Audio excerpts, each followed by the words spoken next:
What's the meaning of bad-tempered?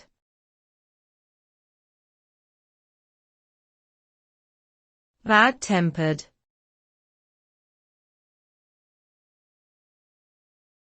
Bad-tempered.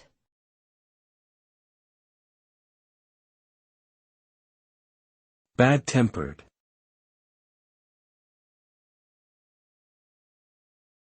Bad-tempered.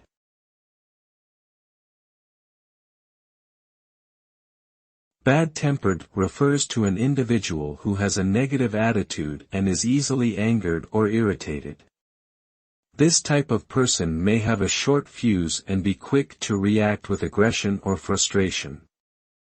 Such behavior can negatively impact their relationships with others, including family, friends, and colleagues. A bad-tempered person may also struggle to maintain a positive outlook and may be prone to making negative comments.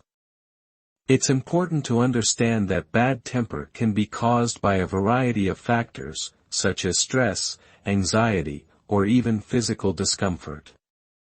Additionally, it's essential to recognize the signs of bad temper and work towards managing emotions in a healthy way.